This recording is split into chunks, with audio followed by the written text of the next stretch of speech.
The wind, if anything, favouring Dublin in the first half. Dublin will play right to left for the opening 35 minutes. Just the third ever Dublin-Cork semi-final. Mickey Kearns from Sligo, the referee. Time coming up to 3:40.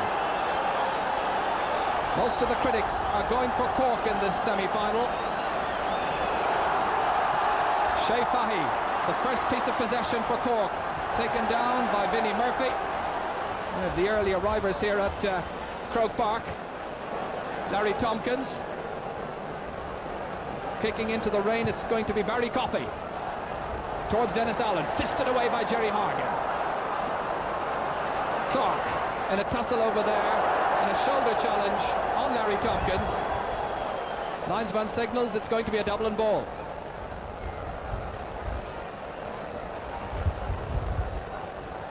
So very, very unpleasant weather conditions.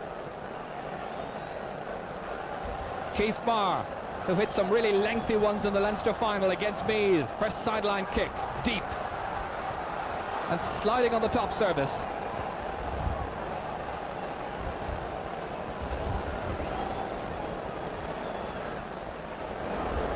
Really dreadful timing from the weather point of view, as Tony Davis lines up this sideline kick for Cork. Kicking into lashing rain at this stage. Larry Tompkins. So many of the players have come out here without gloves, and I can only pick up one or two of them, maybe a little more. We'll have special comments this afternoon from Jimmy McGee. Jimmy, your early impressions? Early impressions are that the weather's going to spoil the whole affair. The wind has increased in velocity, the rain has increased in its density. Dublin have the wind, and nothing of any consequence has happened in the first couple of minutes, bar 3 free kicks. Mick Slocum to wind himself up to take this free towards Dave Barry, picked up instead by John O'Driscoll, trying to go through two defenders. One of them was Dave Foran, the other was Keith Barry. Wins the free outside the 45-metre line. And Larry Tompkins, the one who's coming across to take it. Larry, who kicked 7 points in the semi-final last year against Monaghan, and 7 as well in this year's Munster final. What a contrast in weather between the Munster final day and this afternoon. Breeze and rain lashing into his face. Just outside 45 metres. Cross towards Teddy McCarthy. It drops down, however, to Mick Deegan. Slides away from his grasp, and it's Paul Curran who kicks it out to space. And another sideline ball. Every indication it's going to be tight in this match. Palpable and gripping tension before this match. Certainly a heady atmosphere as well.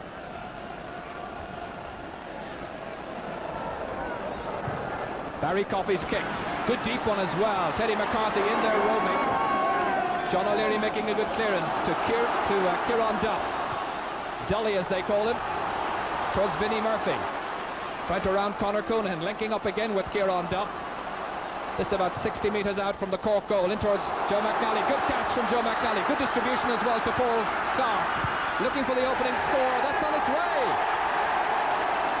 Paul Clark has given Dublin a 1-point lead, thanks to some splendid support work there involving Kieran Duff and Joe McNally.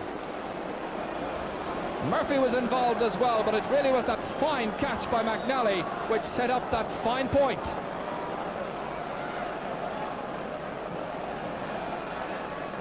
John Kearns, the Cork goalkeeper, he was the sub in '83, the last time the sides met in the semi-finals. Conor Coonahan. Coffey's available. Trying to go by Vinnie Murphy's challenge, fouled in the process. 65 metres out exactly from the Dublin end line.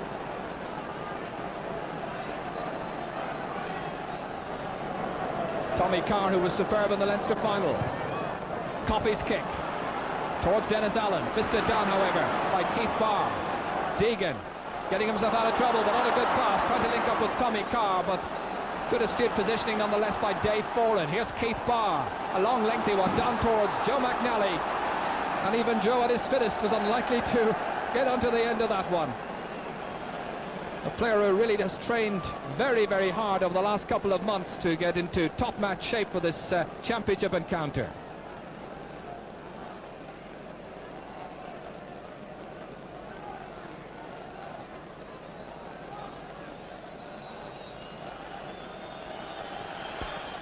A poor kick out by John Kearns, picked up by Paul Clark, Dublin's point scorer.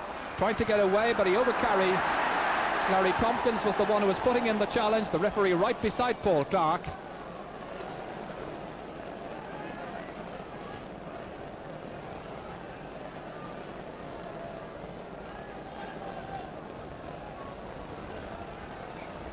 So as we wait for that free to be taken 45 metres out, Jimmy McGee. Everyone expected an overcrowded midfield with at least 6 players there, but in fact it's very orthodox. In fact, Teddy McCarthy is almost playing in a right corner forward position for Cork. Barney Rock back around midfield just now as Tommy Carr reaches up. Good fielding. Down to Vinnie Murphy again. It squirms away from his grasp. This is Slocum. The support from Davis. Challenged by Murphy. The kick to space, picked up by Clark. Galvin trying to get into that channel. And finally it's Stephen O'Brien who lets that ball run harmlessly out over the end line. Dublin second wide. Dublin a point ahead. And we've got 6 minutes gone.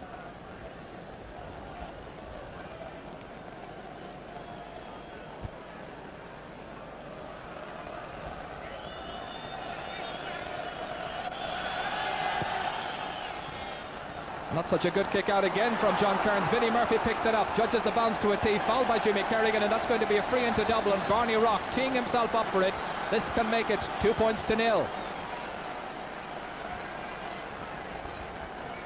Barney Rock has kicked 18 points in the championship so far, a man who broke Cork's hearts more than once in his career. There was that late goal in '83 in the drawn semi-final and the quarter-finals of the league, I remember 2 years ago, a late point then. Soundly over the crossbar from the boot of Barney Rock. As so often in the past, Dublin lead by 2 points.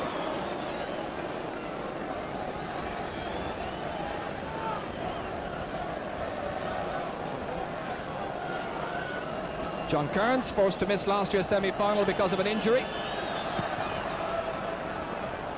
To Larry Tompkins, ran well for that. Good shoulder, well hit by Dave Foran. The foul and the free to Cork, however. Referee Mickey Kearns wanting the ball brought back 3 or 4 metres.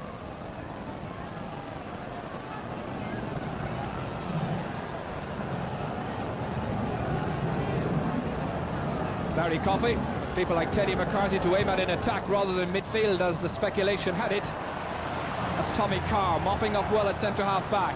Down towards Barney Rock, it's fisted away by Jimmy Kerrigan. Fahy here, short passing movement. Coonahan coming up from his centre-half back.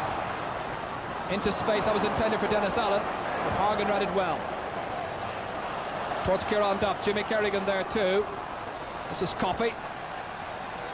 So much of his experience gained in attack as he's having a little tangle over there now. Getting to know the man on the ground, Kieran Duff, rather too well in front of the Dublin bench.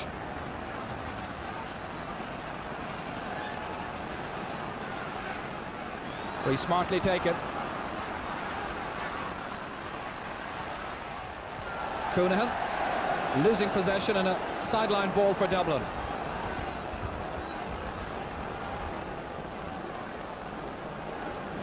Wholehearted but inelegant football so far, and the conditions certainly a telling factor.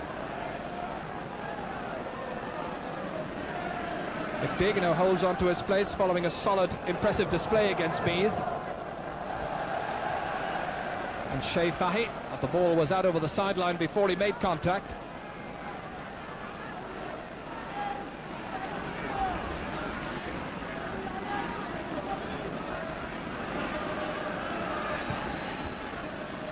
Well hit towards Teddy McCarthy.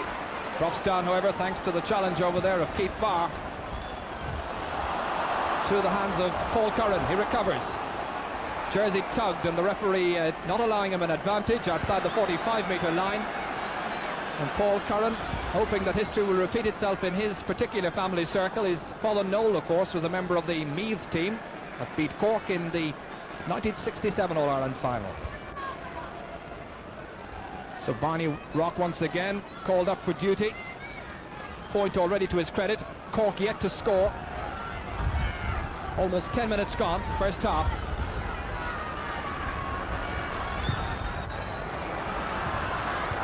Comes back. As the ball touched on the ground, referee says play on. Towed away by Shea Fahy. Picked up by Paul Clark. The Dublin midfield duo doing well. A lot of hard work and a sliding tackle there on Jimmy Kerrigan. And some of the Cork players bidding to bring it to Mickey Kearns' attention, but he doesn't give the free. Sideline ball to Dublin instead.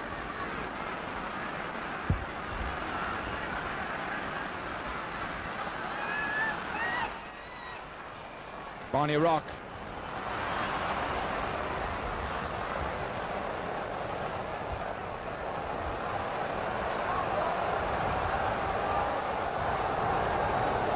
Paul McGrath waits as Barney Rock takes this sideline kick. McGalvin giving him the return. The outside of the boot blocked down, however, by Larry Tompkins. And a third sideline ball inside a minute for Dublin. It's a rearguard action by Cork at the moment. Very much under the collar of this Dublin attack. Carr has started well.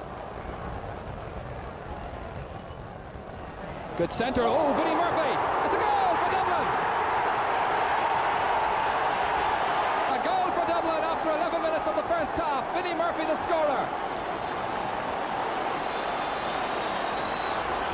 And at least one Cork defender will wonder if the day had been drier whether he would have cut out that one. Coming from the sideline ball from Barney Rock. Watch as the ball was slipped through the hands that time of Barry Coffey. And Murphy just needed that much. Dublin mount the attack yet again in front of the crowds of Hill 16. Slocum going back, defusing that situation to Coonahan. Dublin absolutely taking this fight to Cork in the opening 10 minutes. Murphy again, confidence high, an exquisite kick. And that's over. A goal and a point inside about a minute and a half for Vinnie Murphy. The 19-year-old makes it a goal and three for Dublin. Cork yet to score. What a start, Jimmy. What a start indeed. What a start by young Vinnie Murphy here. A goal and 3 points for Dublin. 12 minutes gone. No score for Cork.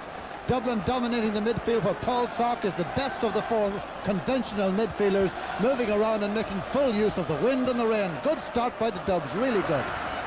Coffey, who let that ball slip through his hands thanks to the greasy conditions, or maybe we should say the greasy conditions were the reason. Deegan here, cutting out that supply of the ball from Dave Barry, intended for John Cleary, into the centre. Dave Foran.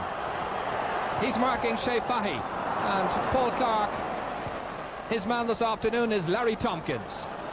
Paul McGrath switching wings to get some space. Trying to engineer something. This is John Cleary. Trying to keep it in play. Two Dubliners beside him. And you really get the feeling at the moment that Dublin have the greater appetite. Cork made a poor start against Kerry in the Munster final.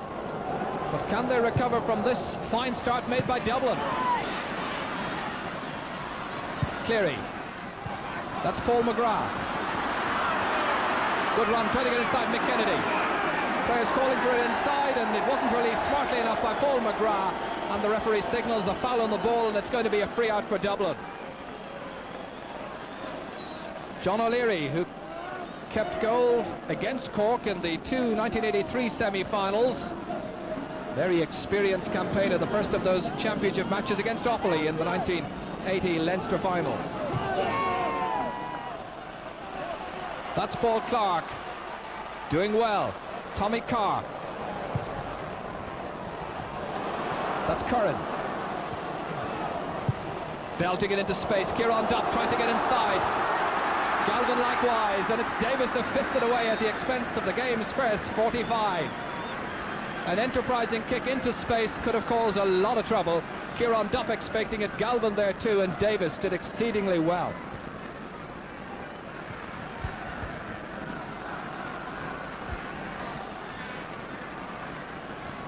Barney Rock, the place kicker in this Dublin team for so many seasons. Dublin, remember, playing with the wind in the first half. in rain-soaked Croke Park. So a 45. Floated in well. Dublin doing everything nicely. Barney Rock's second pointed free, that from a 45, and they're doing all the scoring.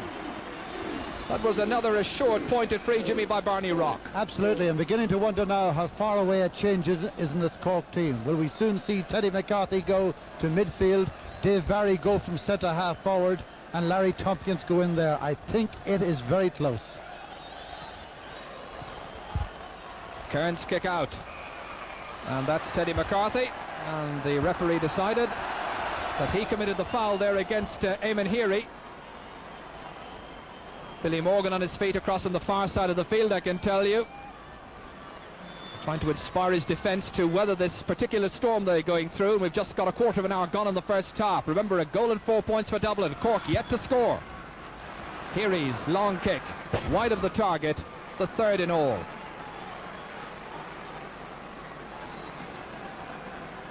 Cork yet to mount an attack in earnest, really. They haven't had a wide so far.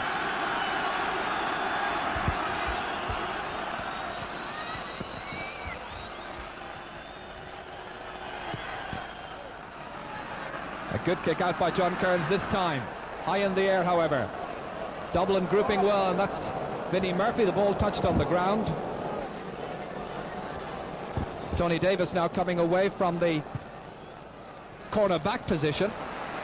That's Deegan to keep the pressure on the Cork defence. Deep ball down towards Joe McNally, fisted away by Stephen O'Brien. Out as far as Shea Fahy, his clubmate at Nemo Rangers. Deep into space towards Dave Barry, trying to get some change from Tommy Carr. That greasy ball slipping away from his fingers. Barr says, I hit it with my shoulder fairly, referee, and the referee didn't see it as a fair shoulder-to-shoulder challenge. Billy Morgan was out on his feet for a moment there. Back in the dugout now.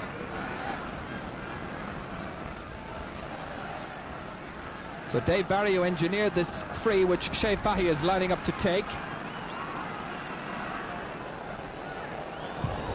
Murphy now being marked by Tony Davis. Over the head of Paul McGrath. Teddy McCarthy trying to get there ahead of Eamon Heary, and the referee saw a push into the back of the Cork number 10 by Eamon Heary, and it's going to be a free in for Cork, and they should register their first score here. Larry Tompkins is going to be the free taker.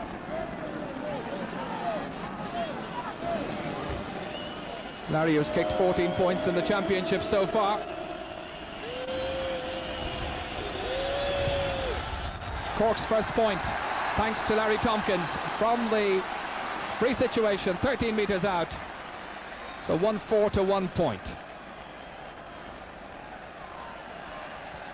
So the fans now up on the canal end will breathe a sigh of relief that their side is off the mark finally.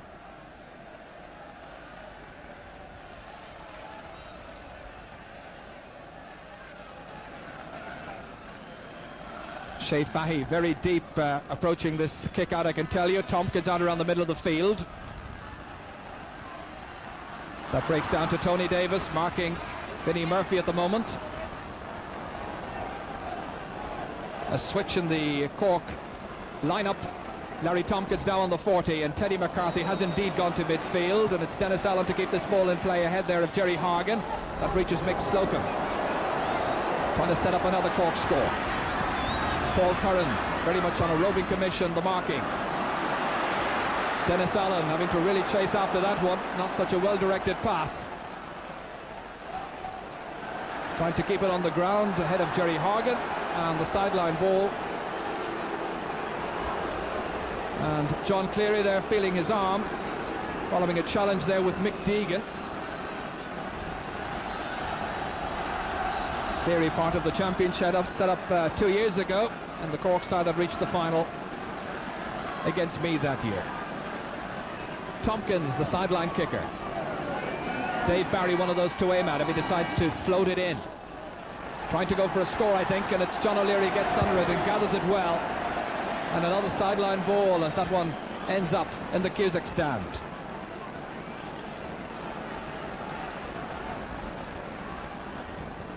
Dublin's strategy so far, it seems to me, very much built on speed and mobility in defence, and they really are challenging for everything all around midfield. And yet another sideline ball.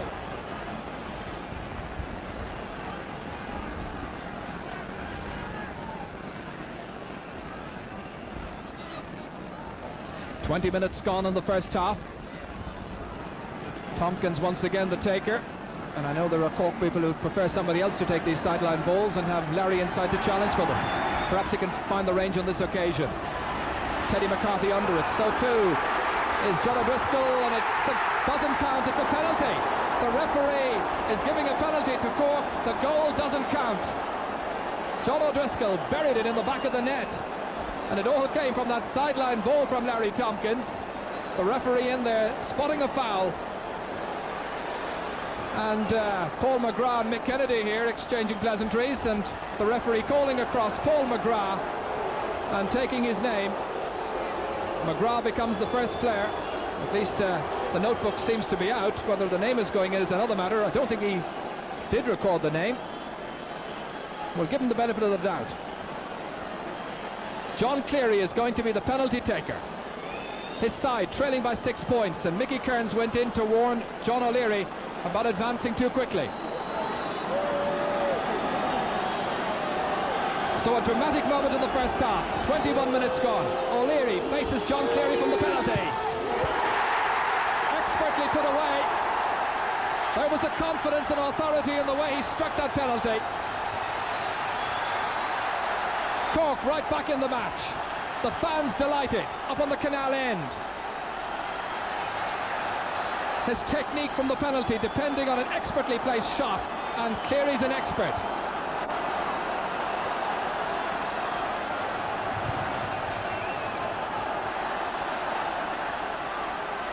So now just 3 points between the teams. Dave Foran striving to keep it in play, but it's Fahy picking himself up off the greasy surface over there, and the linesman across there, who's Tommy O'Rourke, having a quick word with the referee Mickey Kearns. Keith Farr marking John O'Driscoll, the man who dispatched the first shot into the back of the Dublin net. Will that goal now prove to be a turning point in this All-Ireland semi-final? Early stages yet. Kerrigan's sideline kick towards Larry Tompkins. The breeze holding it up that much. Fahy, but it's Clark who intervenes.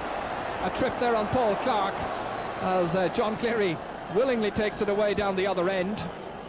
Free to Dublin, however. And over the evidence of the first 21 minutes, there's not an awful lot between these sides, really. Dublin making the better use of the breeze, however, in the early stages. Keith Barr, who only made his Dublin debut in the Leinster semi-final against Wicklow. Another well-struck shot by Keith Barr. Kept in play by Mick Galvin, fisting it back. That's inside by Foran, but picked up by Tony Davis. Nice solo run, good confidence and skill by Davis, and look at there are 4 Cork men around him, and it's Barry Coffey who takes it out of danger. Lovely combined play, showing the maturity in the side, forged over the last few years. That's picked up by Mick Deegan. Back down into the Cork defence, and it's Davis once again. Barney Rock, as Davis was fouled as he was playing that ball away. A high challenge by Vinnie Murphy, I think, and it's going to be a free out for Cork, taking some of the pressure off their defence.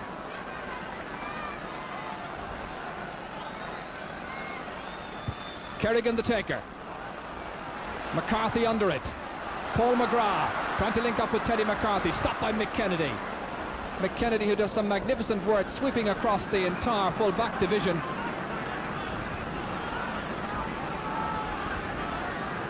So Mick Slocum, who's now marking Paul Curran.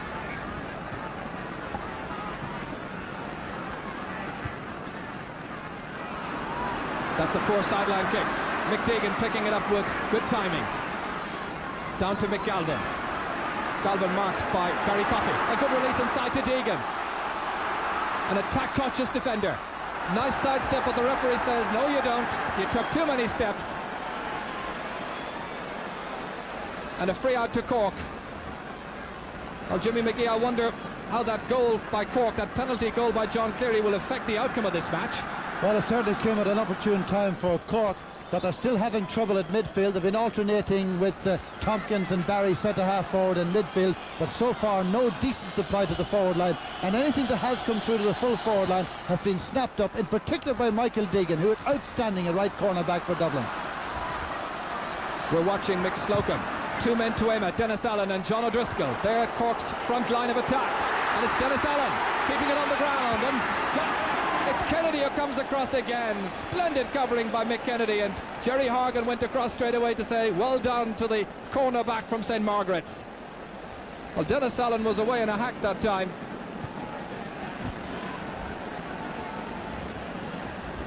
Dennis Allen, the 37-year-old, getting there ahead of Jerry Horgan. And watch for Kennedy's intervention. It was vital. A 45. They wait inside as Larry Tompkins gets ready to take the 45.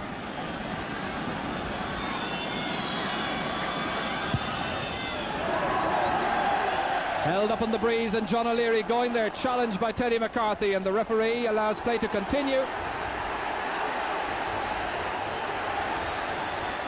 Kennedy once again.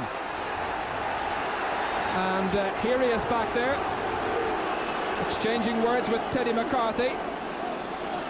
Interesting challenge there by the forward on the goalkeeper. Some referees I know would well have blown for a free out when that challenge was made.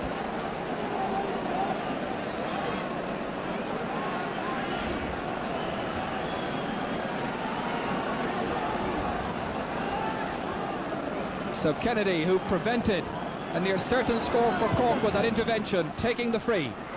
His side 3 points ahead. Larry Tompkins. And a high challenge. And the referee calling across. Dave Foran. 26 minutes gone in the first half. Tompkins, who made his first championship match in the Kildare colours back in 1981. And Dave Foran having his name taken for that challenge.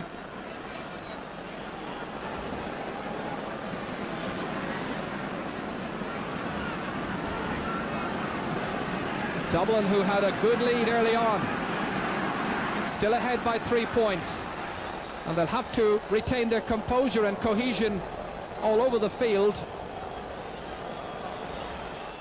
to stay ahead of the wily Cork men. Tompkins' kick. Teddy McCarthy down to Paul McGrath, getting there ahead of Mick Kennedy. Nice turn, but the referee again says you took more than the 4 steps permitted, and that's the second time that's happened in the match. Both sides, it should be pointed out, having been penalised for that particular indiscretion. Good kick by Keith Barr. Breaks down to Vinnie Murphy. Davis is there too.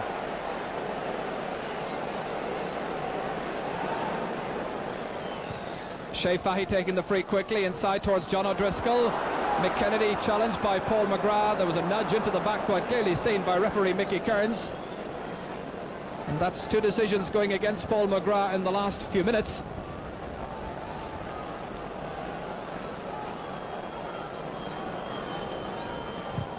Keith Barr's lengthy kick. Coonahan reading it well. Comfortably taking the shoulder, releasing it to Slocum, his wing back. Challenged by Paul Curran. To McGrath. Can't get onto it, however. Kennedy. Again, there's a push. The referee decides. Mickey Kearns, and this time Paul McGrath is absolutely vexed by that decision. Jimmy? It's got to be said that the 2 cornerbacks, Mick Kennedy in your picture here and Mick Deegan on the other side, have been outstanding for Dublin. Apart from the shot at goal from the penalty by John Cleary, none of the Cork full forward line have had a shot at goal in the match so far, and nearly half an hour gone. That's commentary enough of what's been happening. John O'Leary ready to take this free for Dublin.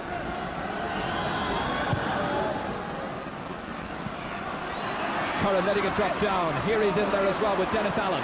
Allen now trying to set up an attack for the Cork forwards. Dave Barry. Towards John O'Driscoll, nothing quite going right. Their method not on song at the moment. Teddy McCarthy had made a good run forward into a full forward position, but the ball just didn't reach him. That's Dave Foran. Down towards Mick Galvin. The greater directness is coming from Dublin. And that's Paul Clark ankle tapping John Cleary. The referee allowed an advantage. It reaches Teddy McCarthy inside the 45-metre line. Dave Barry here. On the right boot. And John O'Leary lets it bounce. Oh, this could be serious. Paul McGrath. Oh, an amazing incident. It's a penalty. It's another penalty. John O'Leary was letting that ball go out over the end line. The the ball bounced off his knee as the breeze held it up. It came back to the forward, Paul McGrath, and the referee says when he was held, that's a penalty. So a second penalty for Cork, and this can put the sides level, and John Cleary will be the taker once again. Well, John O'Leary will have nightmares, I'm sure, after that particular one. Cleary being told just to hold up a second, and referee Mickey Kearns warns everybody to remain outside the 20-metre line until the ball has been hit. Cleary, who scored the first penalty. This one, with 31 minutes gone in the first half, can tie up the scores. He scored!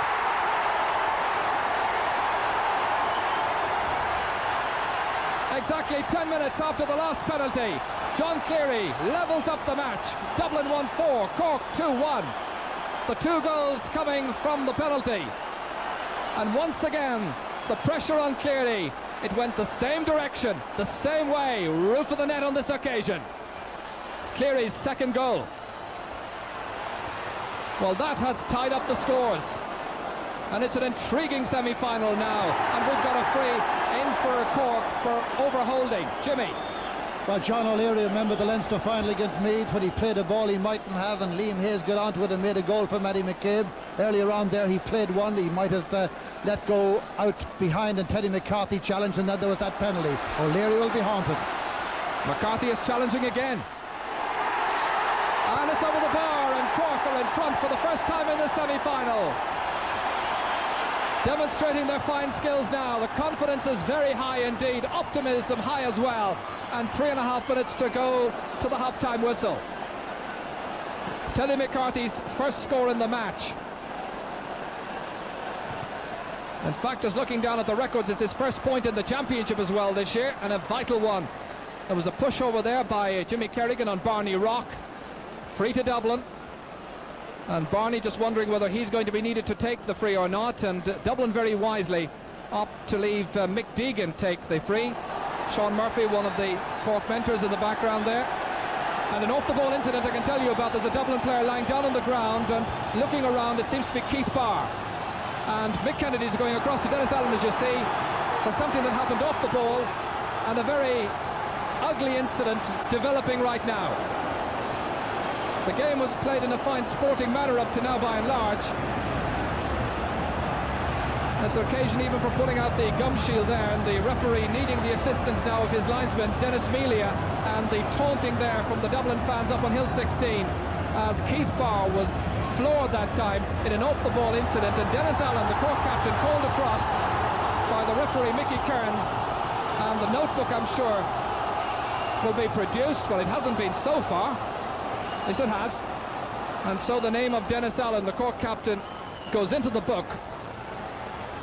And Keith Barr there in the background. Something that happened when the ball was down the other end of the field.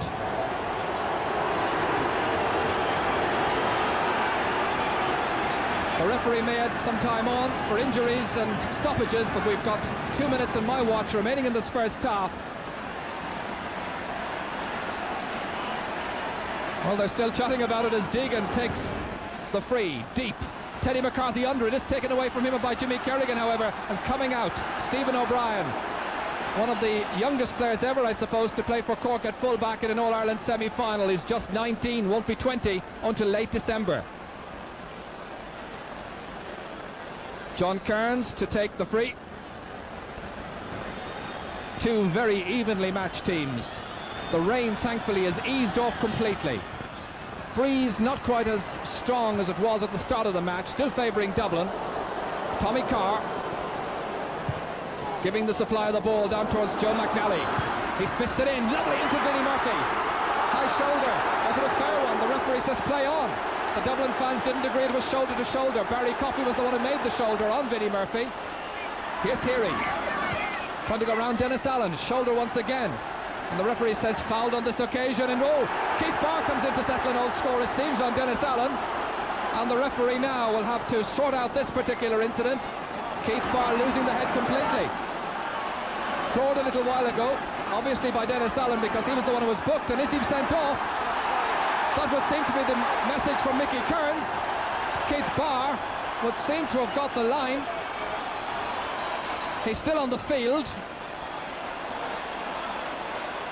Well, has he been sent off? It seems he has. I think he's been sent off because Keith Barr is taking off the gloves. And Dublin, I think, are down to 14 players. Yes, Barr has gone for that retaliatory foul there on Dennis Allen on the 35th minute, practically the call of half-time.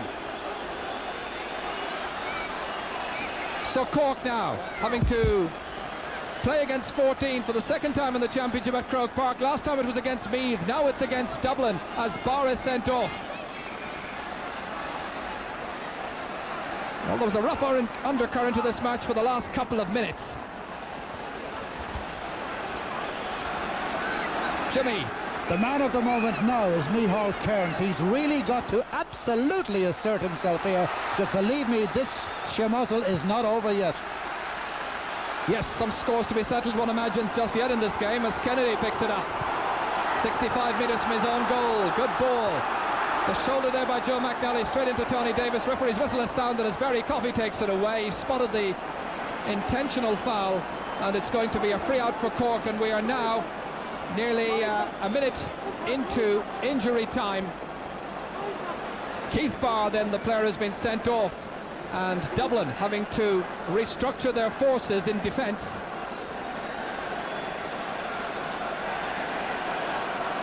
Well, they'll have the half-time break to hatch their plans. Remember, Cork ahead by a point. That last point scored by Teddy McCarthy.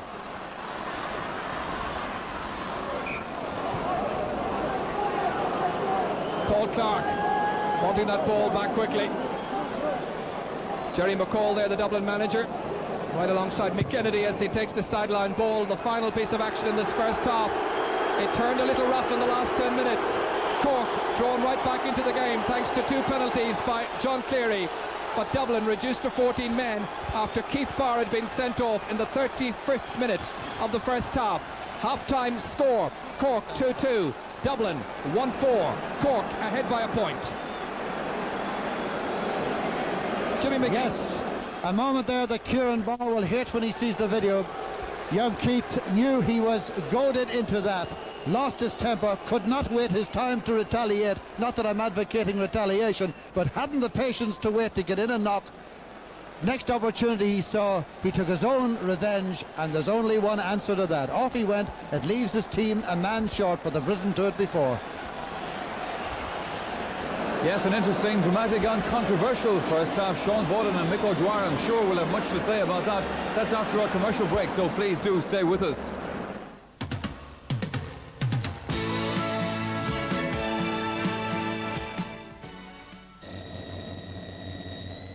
When Jim Malloy ordered his new four-wheel drive Nissan Patrol, he had his reasons. But there's one reason he may just have overlooked. And that is the same Nissan technology that makes the Nissan Patrol so effective conquering off-road terrain is also backed by the famous Nissan warranty. 3 years or 100,000 kilometers on mechanical parts and 3 years anti-rust. And that's going to please Jim for years and years to come. When I decided to invest my money, I got a lot of advice but very few guarantees. That's why I invested with An Post. They offered me tax-free investments with a guaranteed return. Savings certificates that earn 40% tax-free after 5 years. There's the caring examiner, the daring examiner, the leisure, the pleasure, the what-to-wear weekend examiner.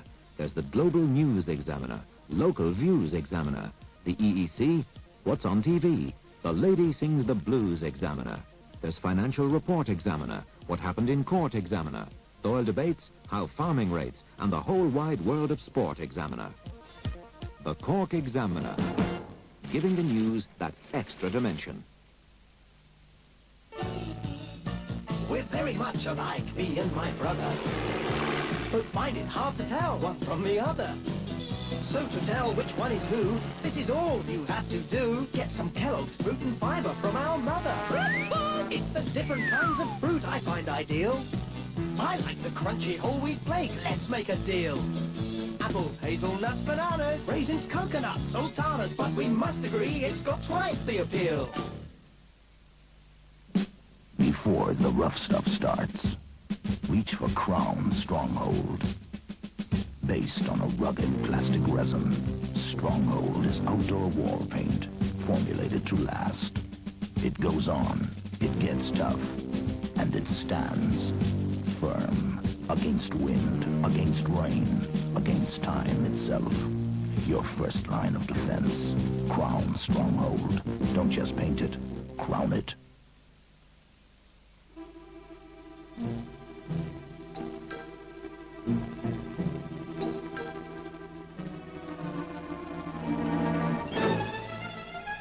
No artificial additives. Makes your play the supernatural yogurt. Don't dip a spoon into anything less. Well, hey, Duplo bricks! What are you making now? Is it a bird? Is it a plane? It's a rabbit! Woo! Duplo bricks! There's buckets of fun in this bucket. When the problem is dampness, paint on the Aqua Seal, the foolproof way to waterproof. Don't miss the crack at Listowel Races, the festival race meeting of the season.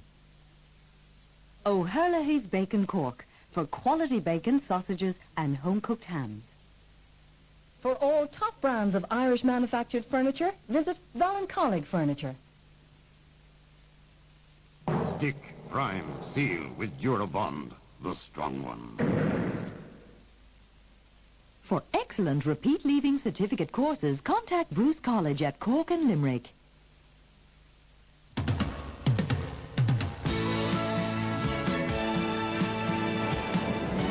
Welcome back again. So as the Artane Boys Band entertain the crowd down at the canal end, which is populated by the Cork supporters here today in Croke Park. Cork leading Dublin by a single point. However, the talking point in that game has been to do with many, many other things. Sean, first of all, your general comment on what we've seen so far in that first half. The first half had everything. At the start of the match, Dublin got a tremendous start. They got the great point from Paul Clark, and then Vinnie Murphy got a goal, he got another point, and so on. And they got a tremendous start altogether. They had the Cork defence, particularly the full-back, going at 6s and 7s. And then Cork made a few very wise moves, very wise switches, and they changed Anthony Davis over onto Vinnie Murphy, and so on and so on. And they settled down, and they came back, and then they got the first penalty. And John Cleary made a tremendous job of it, and he put it away. But then you had this extraordinary penalty, the second one, a ball going wide, or apparently seen going wide, and John O'Leary kept it in play and lost possession. And Paul McGrath went at him, and suddenly you had a second penalty. And John Cleary made no mistake with it either. And, oh, how do I see it? You know, this extraordinary, at that stage, things became very ragged. As Mick O'Dwyer said, you know, the rain had taken a lot of the kick out of the wind, and suddenly Cork were there with a great chance. And then, of course, you had the incident with Keith Barr. Sean, we'll talk about that incident in just a moment. Let me bring in Mick O'Dwyer for his assessment of the first half first. Well, as Sean said there, the first quarter when all was all Dublin. I thought at that stage that Dublin were going to walk away with the game, and they were playing exceptionally well. Even the doubts they had about their midfielders before the game, at that stage they were playing reasonably well. But then Cork settled, and they started to come into the game. I think the switch of Anthony Davis over onto Vinnie Murphy was a vital switch there, and he seemed to settle down there, and he's playing very well. Then Cork came in around the middle of the field as well. Tompkins and Fahy started to play, and so did Teddy McCarthy. And when they got it going then, they were lucky enough. They got 2 penalties, of course. I suppose not luck, you say. They were definite penalties, there was no doubt about it. But the man that must be blamed there, of course, is John O'Leary, because that was an atrocious mistake. That ball was definitely gone wide. If he had let it go well, they'd still be in front of the stage. But, I mean, that's the look of the game. Cork started badly. Dublin were the team with all the fire, and they were really going at it. They died, and now Cork has taken over. And now Cork are going to have all the advantages in the second half. They're going to have the breeze, and they're going to have 15 against 14. Dublin now have to settle themselves down after that sending off incident, Sean Boyd, and now let us take a look at this sending off. It began when an incident took place between Keith Barr and Jenny Allen. Now there was obviously retaliation after that. Here's the incident coming up, Sean. Let's see what you make of it. That's an incident there where you have Eamon Heary coming out of the ball, and suddenly, you know, Keith Barr came in to break up. Jenny Allen seemed to be having a go at Eamon Heary, and Keith Barr came in just like to jostle them and break them up. And the referee takes the name and he puts them off. There didn't seem to be an awful lot in it, it has to be said. No, in fairness, there didn't seem to be an awful lot in it at all. He seemed to be more breaking the thing up. But I suppose the fact that he was involved earlier with the incident with Denny Allen But like Denny Allen's name was taken the previous time and he wasn't put off, so you begin to wonder what it was about. I know certainly if I was in the Dublin dressing room, I'd wonder what would you make? Oh, I would of course certainly, Sean. I think it was a bad decision. If anything, both of them should have gone to the line, in my opinion. I mean, if you were to put Barr off for that incident, surely Allen should have been put off for the first one. So, I mean, you know, I think Michael Kearns definitely made a mistake there. I think both of them should have got the line if he was going to put anybody off. Yeah. We were talking about Mick Kearns before this match started. A word about the referee. Sean Boylan said that he would be a referee to favour the forwards. His performance in the first half, Mick? Well, I wouldn't say it was great. Mediocre, I would say. You know, he left the lot go, and he didn't keep a tight rein, and I thought that was bad there. No, I think he lost his cool there, and that's at that time. You know, maybe a bit of a good talking to both of them at that stage maybe would have done the job, because I don't think it warranted sending off, to be honest. Sean, what do you think? I honestly, I felt that if anything, Barr was just breaking the two lads away, like the two lads came in here and Denny Allen squared up to each other. You mark him in and he just broke them up, and that was it. And suddenly his name taken his foot off. There has to be a, there must be fisticuffs in it, that's the amazing part of it all. No. You've both been in a situation as managers where you've had a player sent off and you've then had to reorganise your team and get them to come out with their minds back on the game again. How does Jerry McCall do that for Dublin now, Sean? It's going to be difficult for Jerry. The only advantage he has is that the wind has died down somewhat. The funny thing is that it's been proved over the years that when you get a chance to settle, unless you use the extra man very well, sometimes it can work against you. But in fairness, Dublin, early on in the match, they seemed very hungry, they seemed very fit, and they put up a hell of a fight. Now, whether they're good enough or not is another question, because Cork have changed down the team a lot. John O'Driscoll has gone into the full forward position. He brought Keith Barry in there, and he seemed to unsettle him. Denny Allen came out to Dave Barry came out to the centre of the field with Tommy Carr, and Tompkins went down the 40. So, I don't know. Cork will have the experience of what happened against us the All-Ireland last year, and they attempt to work it well, but I think Dublin will put up a hell of a fight for it still. Okay, as the teams are coming back out onto the pitch, a last word from both of you from what you've seen so far. Mick O'Dwyer, who's going to win this match? Well, as I said at the very start, it's going to be still very, very close. Slightly favour Cork at the start, and I have nothing to change my mind on that now. I think with the 15 men now, I think they should be able to do something with the extra man. In last year's All-Ireland final, they failed to do it. I think they'll give a lot of thought to it at half-time on this occasion, and I think they'll put the extra man to good benefit. Sean Boylan, I think you're doing your best there to try and tip Dublin still. Well, they're not going to give in. They're not going to give in without a hell of a good fight. That's a certainty. And there's something else that you've got to bear in mind, that Dublin have, you know, tremendous personnel on the sideline that they can bring in, and I think fellas are going to be running themselves right into the ground. And they have the tremendous substitutes there: Tommy Conroy, Noel McCaffrey, Dave Bolger, and I think you'll see the introduction of those, and it should have a bearing on the game. Mind you, I suppose it should be said, Miko, that if one is to take that into account, Cork have a fairly hefty list of subs as well. Yeah, I was just looking at the substitutes on both teams there a while ago. I'd say about 26 or 27 counties in Ireland would be quite happy with all of those guys, and they'd have a right team, I can tell you, and would compete with the best. So, substitute-wise, I think both teams are well equipped there. But I think at this stage now, it's going to be very, very close. Maybe a draw at the end of the day, Michael. Time will tell. OK, Miko, well, the Cork team have now come back out onto the field to cheers and boos alike. An interesting second half then, I should imagine, in prospect for us. Let's go back to our commentary team again. Thank you very much indeed, Michael. I noticed that Paul Curran, by the way, has now gone back into a right half-back position, obviously to fill in for Keith Barr, sent off after 35 minutes of that dramatic first half. And Kieran Duff yet to score in the match. Indeed, looking through the spread of scores at half-time, Vinnie Murphy, the only forward to score from play for Dublin, and Teddy McCarthy, the only forward to score from play for Cork. And indeed, only 3 points in all in the first half coming from play. The other point credited to Paul Clark at midfield. It's going to be a very interesting second half, Jimmy. Certainly is. A lot on the shoulders here of Micheál Kearns, the referee. John O'Driscoll will resume where he ended the first half, playing at full forward on Jerry Horgan. There are no changes in personnel among the teams as referee Kearns lectures the two captains, and that is significant. You do not often see that in public before the second half has commenced. And I think referee Kearns is right. Both sensible men, both experienced men, Horgan and Allen, They've been around a lot. They've a great responsibility, not just to themselves and their own players, but their counties in the game of Gaelic football itself. Micheál Kearns, a great player in his own time, knows what's at stake as well. Come on, lads, it's only a game.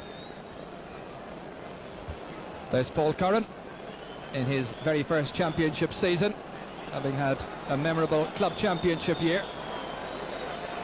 Neither side making any changes at half-time that we can gather. Frank Murphy, the Cork County Board Secretary, with Tony Nation, one of the substitutes in the background. Tommy Carr and Paul Curran. And Dublin going into a huddle. In fact, as a result of the lecturing, both teams have now gone into a group and they're being spoken to by their team managers, and clearly Micheál Kearns' words are being taken to task. The message is quite clear: no trouble or off you will go. And Dublin, with their team captain Jerry Hargan having a word with them, and I noticed Billy Morgan, Jerry McCall was in there too, and clearly Jerry not at all pleased with that decision to send off Keith Barr in the first half, a very controversial one at that. So Paul Curran getting the words of advice from Jerry McCall. Just like to say, Ger, that the referee, Kearns, could have gone to both dressing rooms. He could have told the teams what he's told them in public, but it was important, not just for the teams, but for the spectators of both Cork and Dublin, that they too learned the lesson, that this really is only a game of football played by amateurs. Both teams in a huddle. It was nice to see it. I think it's unique, but whether it is or not, I hope it works.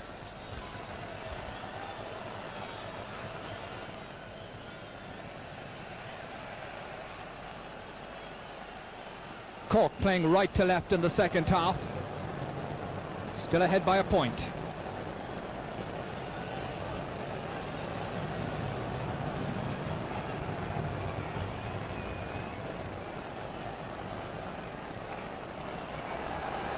So as Mickey Kearns gets the second half underway, Shea Fahy parted by Teddy McCarthy now at midfield. It's McCarthy getting that ball forward towards John O'Driscoll, out to Dave Barry. Dennis Allen waiting now at top of the right in a switch in the Cork team, and that ball going wide of its target, and that is the first wide of the second half and the sixth in all.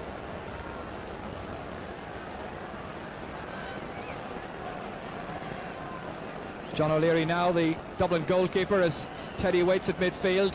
He'll have to recompose himself after that error which led to the second penalty. Barry Coffey gathering it, Breeze holding up the passage of the ball, a foul and a free out to Dublin. So many Cork fans would wish to see Barry Coffey in an advanced attacking position. I wonder, will that be the plan now with Cork's numerical advantage? Conor Coonahan down towards John O'Driscoll, fingertipped away by Jerry Hargan, a fumble by Deegan. Teddy McCarthy playing it on the ground, shouldered by Eamon Heary. A good shoulder, good defending. And very near the end line. Kept in play, Paul Clark, who had the distinction of getting the first point in the semi-final. Drop kicking it right across the face of his goal to Dennis Allen, unmarked. And it's over the bar. O'Leary may have got a finger to it. Dennis Allen's first point of the match. And that coming to him with the help of Paul Clark's wayward pass and the breeze that dragged it back in towards the railway goal. Allen was unmarked and he didn't make a mistake.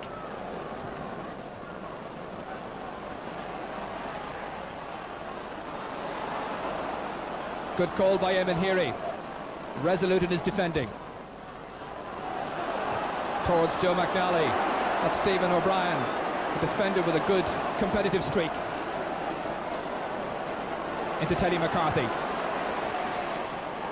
Cork now breaking loose of their markers. That's Dave Barry trying to revel in the open space of Croke Park. Dennis Allen. John O'Driscoll playing with a newfound confidence. O'Driscoll, however, about a metre wide of the far post. Such a good build-up. Now, as we watch John O'Driscoll come away from that wide shot, one significant move by Cork. Larry Tompkins is playing deep, just behind the midfield and almost square with Conor Coonahan, and Tompkins has been used now as the extra man by Cork.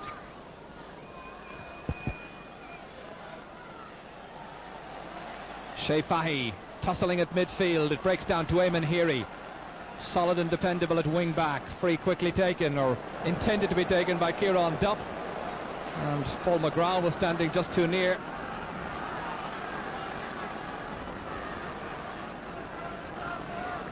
Heary, part of a half-back that won wide praise following the provincial final success.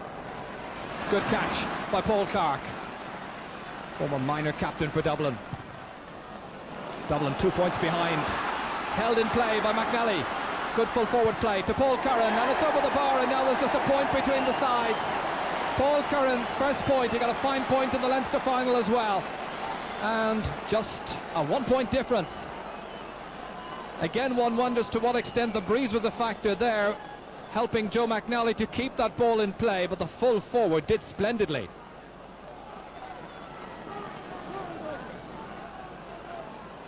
So once again, a game very evenly poised. Kearns' kick finding Conor Coonahan. Well held by Tommy Carr at centre half back to Eamon Heary. To McNally. Joe McNally doing very well at the start of the second half, having had some good moments in the first half as well. Linking up with Mick Galvin. The marker is Mick Slocum. The return pass. Barney Rock. Back to Galvin. Dublin trying to work it short inside. And it's Barney Rock, and the referee signals that the point is good. The sides on level terms. Barney Rock's third point. Dublin 1-6, Cork 2-3, 9 points each. The referee on that occasion went in and was thinking about awarding a free to Dublin, but allowed the advantage, and the Dublin fans on Hill 16 celebrating once again. Fans who always bring colour and a bit of excitement whenever Dublin play at Croke Park, or indeed wherever Dublin play. Grappling in midfield is Dave Foran. Dropping it forward to Joe McNally. McNally can be influential yet before this match is over. Galvin. Dublin now playing with a renewed spring in their step, collectively. This is Galvin. Awkward angle. Trying to put his side back in front. Oh, it comes off Kearns. It could have gone anywhere. It could just about have gone anywhere. It's gone for a 45, and Kieran Duff was under that dropping ball. And Kearns was one of the most surprised people of all, I think, when that one came in. It'll be a 45. Dennis Melia and Tommy O'Rourke, the two linesmen here this afternoon.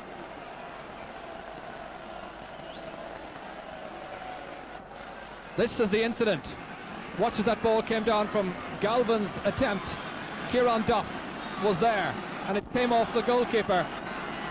May have been Vinnie Murphy who got the final punch. Barney Rock, ambitiously from the 45, and wide of the target for Dublin's first wide of the second half. 4 wides in all. When Dublin realise now they're a man down, of course, there's no use kicking possession away. You must hold it, work better offensive positions, and that's what Joe McNally, Mick Galvin and Barney Rock did for that last score. Really good one. Good, intelligent football by the team a man down. There's fight and skill in this Dublin team. And that chopped down with the hand by John O'Driscoll on the Dublin defender results in a Dublin free. Sides tied up. Early stages in the second half, just 7 minutes gone. Carr, anxious to take it quickly and hold possession, sensible, with Barney Rock here. Ball still in play. Joe McNally doing well against Stephen O'Brien. He's giving him a wretched start to the second half. This is Curran. Still in play. Breeze must be a factor, although it doesn't seem as strong as it was at the first half in the opening 10 minutes of that. Paul Clark, Barry Coffey and Stephen O'Brien under it, and it's Larry Tompkins, the extra man in the Cork team. Cork with 15 players, Dublin with 14. Dave Barry down to John Cleary, 65 minutes out from the Dublin goal. Into space it runs towards Paul McGrath, getting there ahead of Mick Kennedy. Kennedy fingertipping it away from the corner forward, however. Good skill by Paul McGrath. Nice little pick up. Dennis Allen waiting for it inside. McGrath going it alone. High, and it's over the bar. Lovely individual skill by Paul McGrath, his first point of the match, and Cork go back in front. Cork 2-4, Dublin 1-6. One of the best scores in the match so far.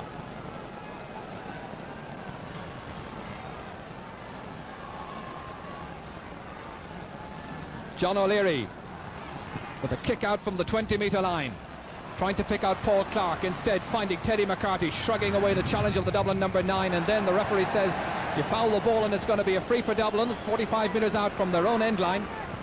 Paul Clark the taker, but straight to Shea Fahy, to Larry Tompkins, in full flight towards Dennis Allen, the team captain, and booing every time that Allen picks up possession at this stage by Dublin fans, clearly displeased with the decision to send their man off, and Allen stays on, and that one's gone over the bar from Dave Barry, his first point of the match. Cork open up a lead. Dave Barry with his first point, a lead of 2 points now.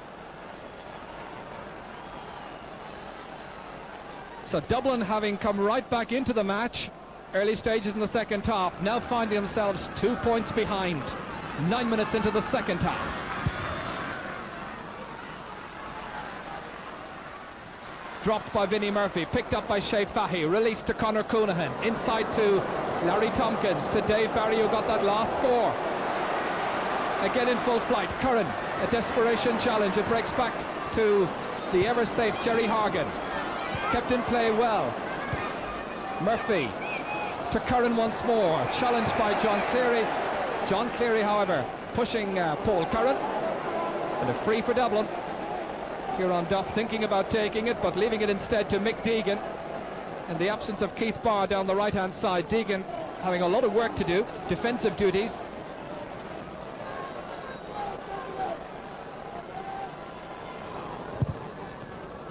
Trying to pick out Mick Galvin. Slocum read it well but couldn't hold on to it. Barry copied them with a high neck challenge there on Mick Galvin, and Galvin doing his stuff at full forward and coming away from his man repeatedly, causing problems for the Cork defence. Barney Rock can put just a point between the sides if he can point this one to the right of the post. He's got 3 so far, 2 of those from frees, 1 from a 45. That's his angle.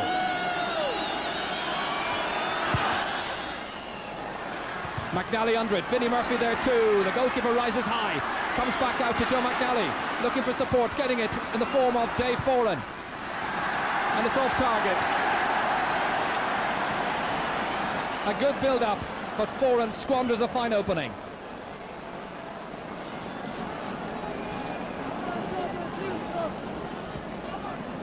Good start to the second half by Joe McNally. Stephen O'Brien really having his hand full in the first 10 minutes of this second half. But a real chance there for Dave Foran. He should have been able to take it, but there's still an awful lot of good footballers in this Cork team. And if they get themselves together and really believe in themselves, men like Barry here and Tompkins is on mark, must surely be able to do something, sure. As Paul McGrath reins in on goal once again, players looking for it. It comes off the fingers of Mick Kennedy. Back to Paul McGrath. Nudged as he was going in that time, and it's taken by Jerry Hargan. Out of defence towards Paul Curran. Not a well-directed pass, however, giving Paul Curran some work to do.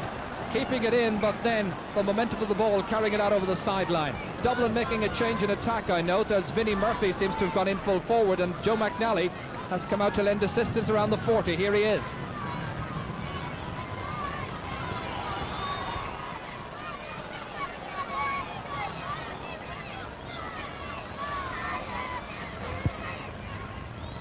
Tompkins, sideline ball, finding Teddy McCarthy, taking it on his left. Trying to get inside Deegan. And the referee says he had charged.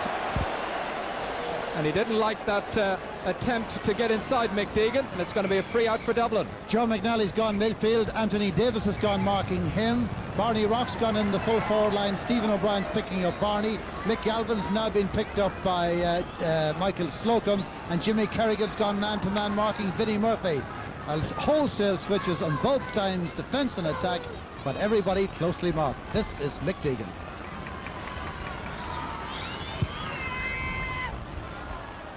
Trying to find Joe McNally, it breaks down to Barry Coffey. Cleary here, trying to go inside the 45-metre line. Players calling for it. Cleary having the confidence, but not the direction. And another one gone astray. Well off his intended target.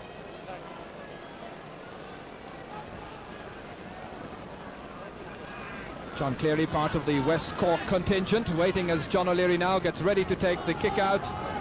Kicking into the breeze, remember. Thankfully the inclement weather has cleared away completely. Dave Foran taking that one comfortably.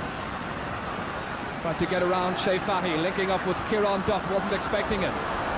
Tompkins, and the referee says that Duff committed the foul. More than the 4 steps, the referee tells Kieran Duff.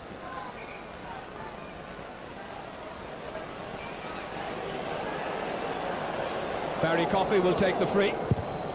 Wide across to Conor Coonahan. Cork with the extra man, leading by 2 points. Kerrigan outside to Teddy McCarthy, dropping it in smartly towards Dennis Allen. Oh, the bounce deceiving Jerry Hargan, but not John O'Leary. Eamon Heary here. Dave Barry in pursuit, trying to put in a challenge. Left-footed away by Heary. Davis, who had such a good first half, takes the shoulder from Joe McNally, links up with Jimmy Kerrigan, composed. Cork in control right now. Dave Barry to Larry Tompkins. 45 metres out, the challenge by Paul Clark. Still Tompkins. Fouled, but he gets it as far as Teddy McCarthy. Fouled, it seems, by Paul Clark. Allowed an advantage by referee Mickey Kearns across towards Paul McGrath's wing. Mick Kennedy breaks it down. It's Deegan here. An off balance and a sideline ball for Cork. Cork continuing to apply non-stop pressure on the Dublin defence in the second half. The message is quite clear by Billy Morgan, I'm sure. Carry the fight to them. Morgan today taking charge of a side in a semi-final for just the 3rd time. On 5 occasions he was here as a player. Tompkins with 15 minutes gone in the second half. Coming out for it, Tommy Carr, left-footed away. But again, Cork trying to pull the Dubliners downfield, and that's Larry Tompkins, and the foul, the boot going in from Joe McNally. Free to Cork.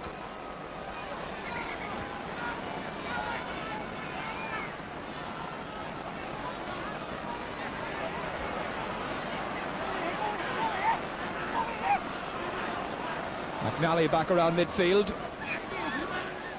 Tompkins, the free taker, about 50 metres out, lazily struck into the path of Dave Barry, taking it around Vinnie Murphy. Now composed, shooting and scoring. Cork are ahead by 3 points. Dave Barry has 2. Cork now certainly pressing home their numerical superiority. Well, it's funny how a game can turn around in an incident or two, and certainly that second penalty goal, which John O'Leary will dream about for the wrong reasons, may well be the reason why this match has turned around Cork's way. Also, of course, the sending off of Keith Barr.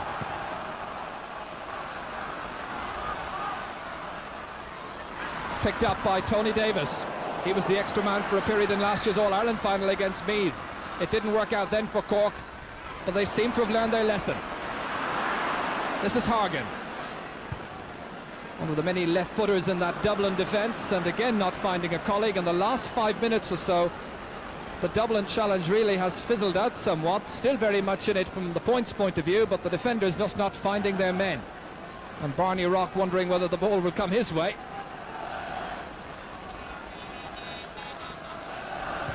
Kerrigan towards Paul McGrath. Mick Kennedy. Both Dublin cornerbacks doing very well. And the referee saw some holding by Vinnie Murphy on Tony Davis. Free is taken very quickly. Cleary hand passing it inside to Larry Tompkins, trying to go around Kieran Duff, and then doing too much with it.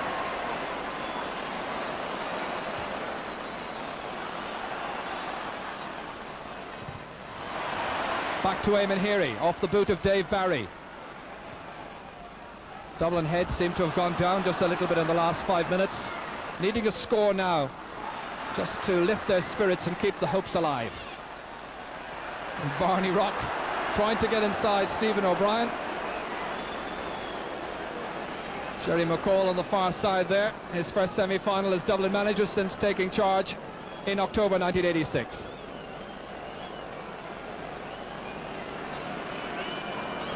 So for the foul, Barney will take the free himself. Players to aim at like McNally, Duff and Galvin. Going for a score on his own, fisted down by Joe McNally, and nobody was waiting for it, and that's happened a few times. A little bit more alertness now by some of the Dublin forwards. McNally is doing well, keeping those balls in play. This is Dave Barry. Swinging it across towards the on-running Dennis Allen with Jerry Horgan, captain against captain. It's Larry Tompkins, 45 metres out, having a pot himself, but well off the target. Cork's fourth wide of this second half.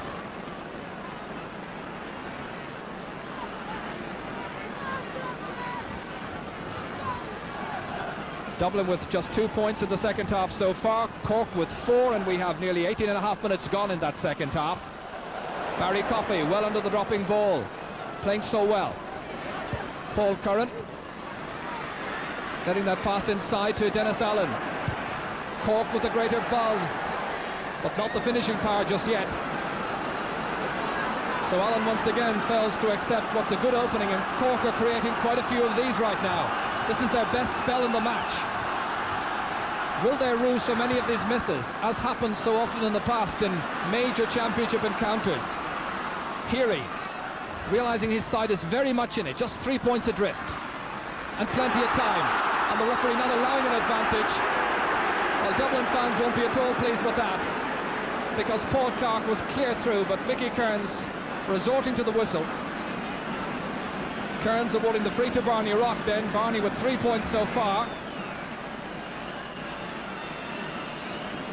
Under the watchful eye of Billy Morgan as they wait inside. Barney taking those 5 steps forward. It's well struck. It's over the bar. Barney's fourth, and there are now just 2 between them again. Once again, a fine, commendable strike there by Barney Rock.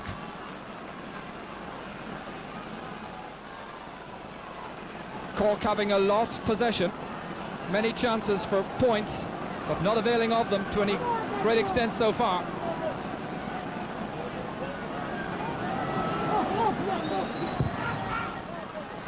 Cork faded in the last quarter of the Munster final against Kerry as Dave Barry pulls down Kieran Duff.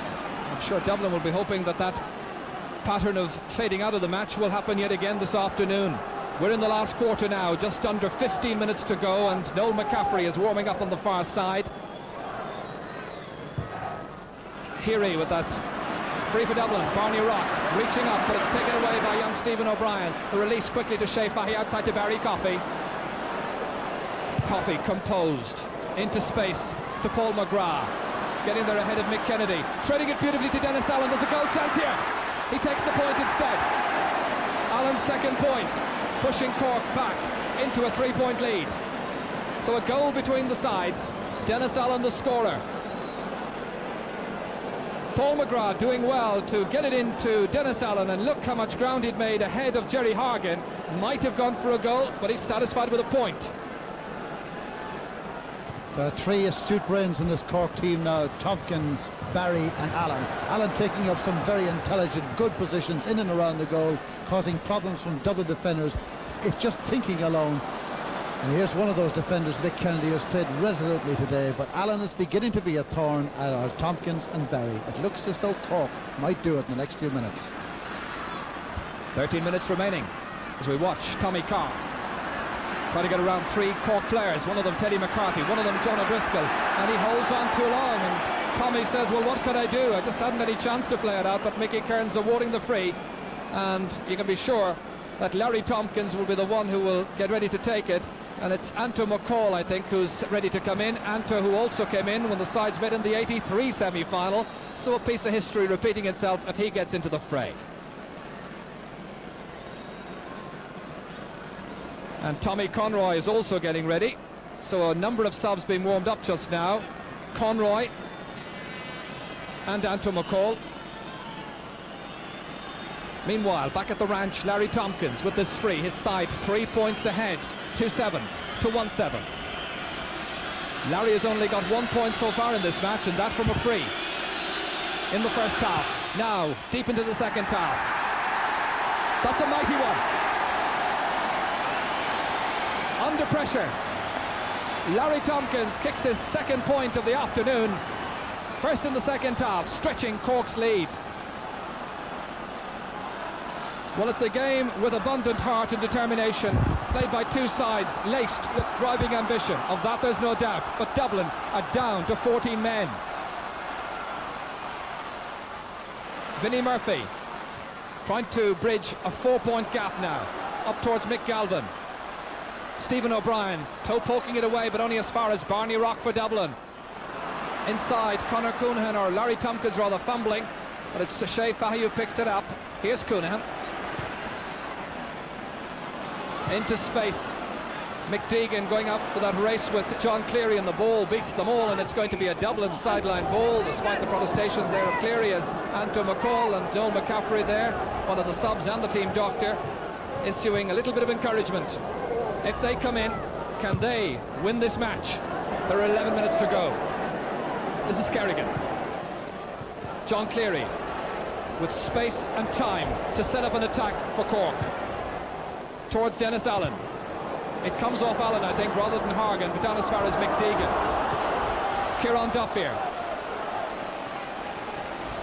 Trying to go through two Cork challenges that time. Still Kieran Duff, and he'll have to release the ball quickly. He's held, jersey held, and he's got the free.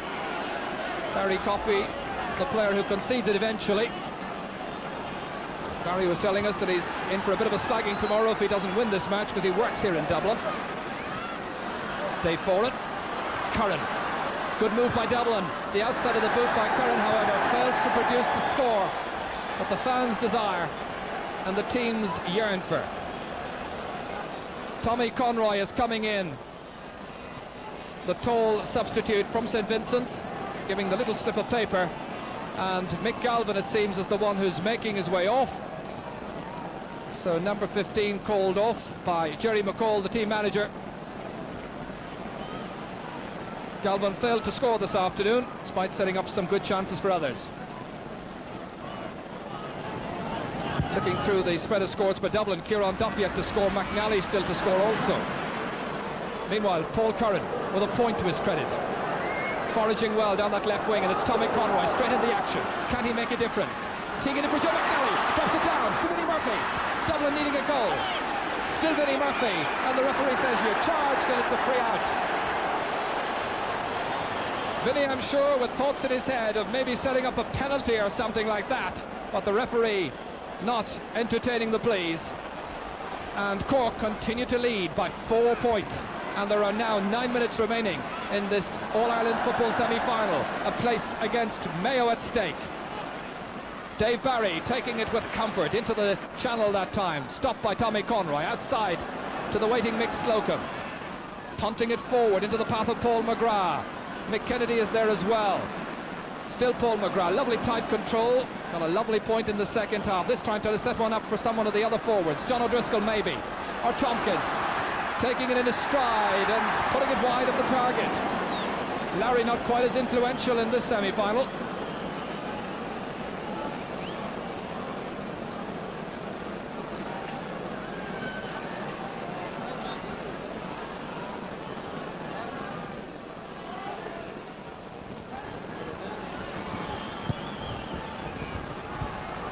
O'Leary's kick to the centre, and it's down from Larry Tompkins as far as Paul Clark, who's certainly given his all, towards Joe McNally, takes it down beautifully, he's got support inside, Duff is calling for it, still McNally, oh, agonisingly wide of the target. A glorious second half chance, produces a 45, but it might so well have produced a Dublin goal. It was a super catch by McNally inside a ruck of players that also included Vinnie Murphy, getting there ahead of Davis and Kerrigan. And watch as that ball went wide thanks to the goalkeeper's fine save. Kearns then really producing the best piece of goalkeeping in the match so far. A 45, Barney Rock poised to take it. 4 points the margin, Dublin trailing. 7.5 minutes left. And that's one back. Barney's 5th point. And And Anto McCall is getting ready to come into the action for Dublin as Barney Rock makes it 2-8 to 1-8. Anto McCall, number 19, played in the semi-final 6 years ago, and Barney Rock is the one who's been called ashore, it seems. Well, not too often does Barney get called off in championship matches. He got 5 points in all. But Dublin obviously satisfied that if they need a free taker, they have men in their ranks who can take those vital late scores or late frees. Let's see. Vinnie Murphy, 3 points, the difference. It's come down off the post to the waiting Conor Coonahan. And once again, Cork breathe a sigh of relief. This is Coonahan. Here he's under it. Dublin now ready for a grandstand challenge. They want to stay in the championship. They believe they can. 14 men as they've played with 14 right throughout the second half. It's Clark once again. He was given the free outside the 45-metre line. And it's Kieran Duff still to score in the match. Kearns who produced a great save, and the upright which saved Cork just a few minutes ago. Dublin now pressing home, playing with heart and determination. It's Paul Clark with accuracy, and there's now just 2 points between the teams thanks to Paul Clark, his second point. So one wonders now, will history repeat itself? Against 14 men last year, the final, as you well know, did not go Cork's way. Against 14 men in the semi-final, these Dublin fans will not see their team go down. 5 minutes to go in an engrossing semi-final. It's Tompkins. Conroy challenges. O'Driscoll's unmarked. And he punishes the error. A point by John O'Driscoll. That's his first point. Each and every one of the Cork forwards has now scored. So Cork ahead by 3 points again, and it's Jerry Horgan to take the ball out of defence, and what a semi-final it's turning out to be. What a semi-final indeed. Very often we say when a team of a man extra, how did they deploy him? Well, Cork have done it right, it would appear, with Larry Tompkins. You couldn't pick a better man to be the free man. As Tommy Carr finds Anto McCall, his first touch. Slap pass, however. Vinnie Murphy challenges, Barry Coffey does well. An intelligent player, using his brain now, finding Eamon Heary, the wing back. You would think that Dublin had the extra player. That's wide of the target when they so badly needed it. It remains Cork 3 points ahead, a goal ahead, 2-9 to 1-9. On my watch, 4 minutes remaining.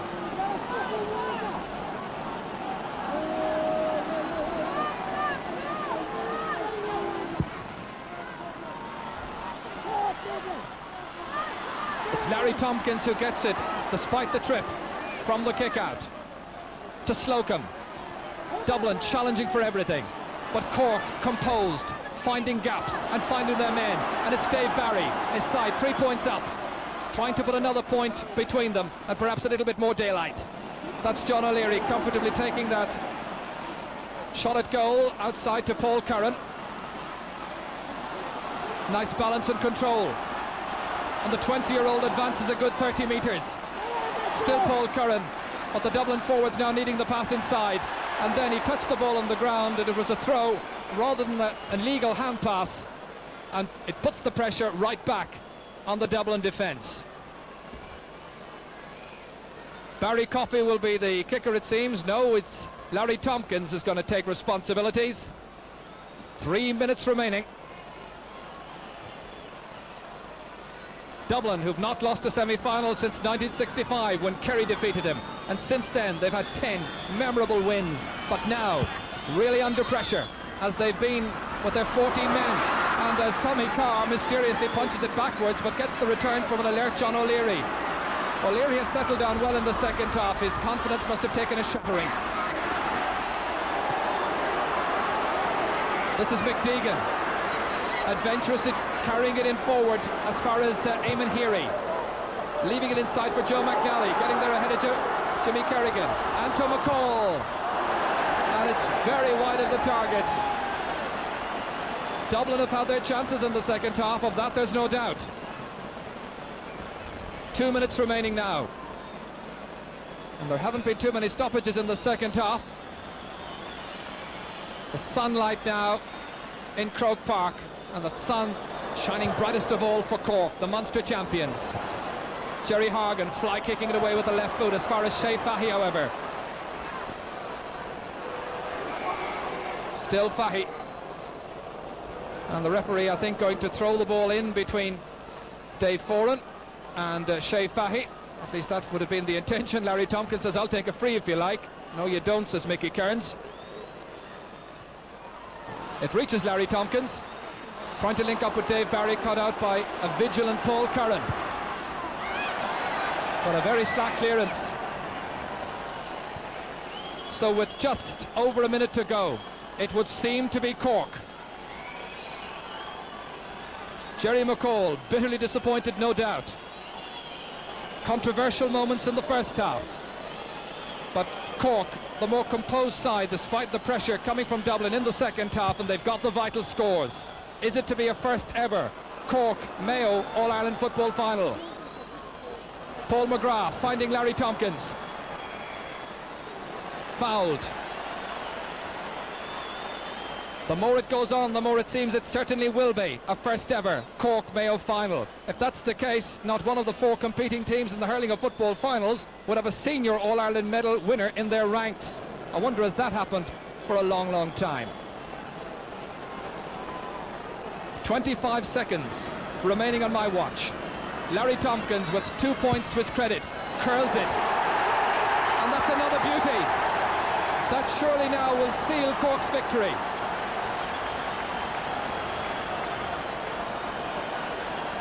The Dublin fans beginning to leave their seats now in the Hogan stand, disappointed no doubt.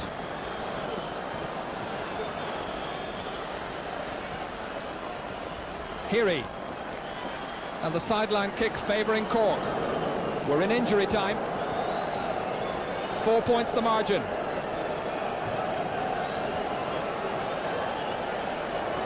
Slocum the taker. That breaks down to Paul Clark, who started all the scoring. Vinnie Murphy. And a Cork ball.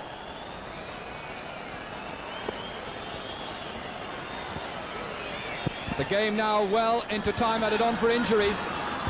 Billy Morgan with a word there in the ear of Larry Tompkins.